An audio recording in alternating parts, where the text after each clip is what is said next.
A fistful of changes for Richmond midweek, with coach Damien Hardwick looking for some true grit in their season definer against Carlton at the MCG.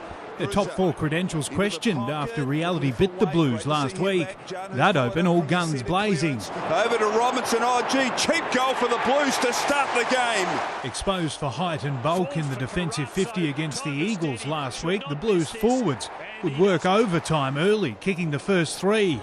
Just inside 50, pulls it back and kicks a goal. The year's slowest starters, the Tigers had lost 13 of 14 first quarters this season. Jake King striking first in his return. Got rid of Cruz's tackle. Well played by little Jake. Oh, he's a tough nut.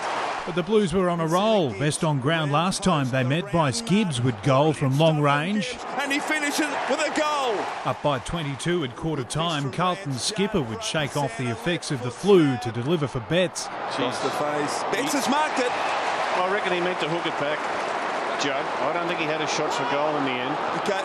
Left foot snap from Betts is a goal. And when Garlett goaled, the Blues were up by 6.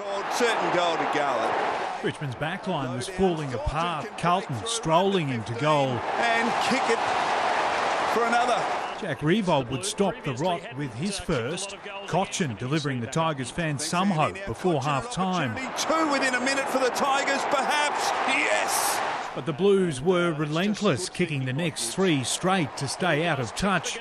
And despite misfiring occasionally, Carlton would have the Tigers shell-shocked, up by 43 at half-time. The skipper urged his side not to let up during the break, leading by example after it. Judd, 40 from goal, left foot snap. Warnock, good shepherd, goal to Carlton. The Tigers would claw one back, but the Blues were in total control. Judd exploding out of the centre.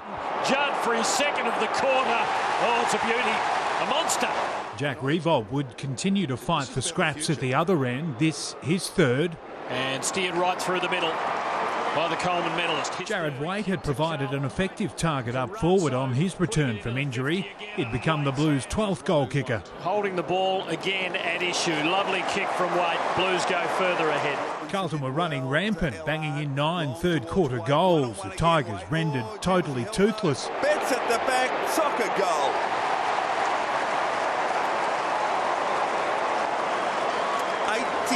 Points. Eddie Betts has goal number 4. The onslaught continued into the final quarter.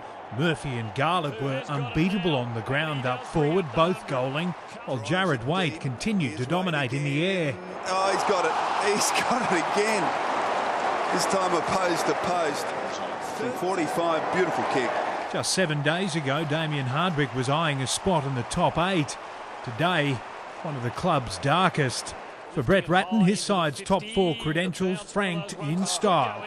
Ellard to Judd, for Betts to come in and kick his 5th. Richmond fans may have been wondering if there was some sort of mercy rule, but the damage continued. People were sent scrambling to the archives. And he wipes a famous record from the Carlton history book. Carlton would switch off in the end, notching the club's highest ever total against Richmond. A record which had stood since the 1972 grand final. 103 points the difference. David Murdoch, Big Pond Sport.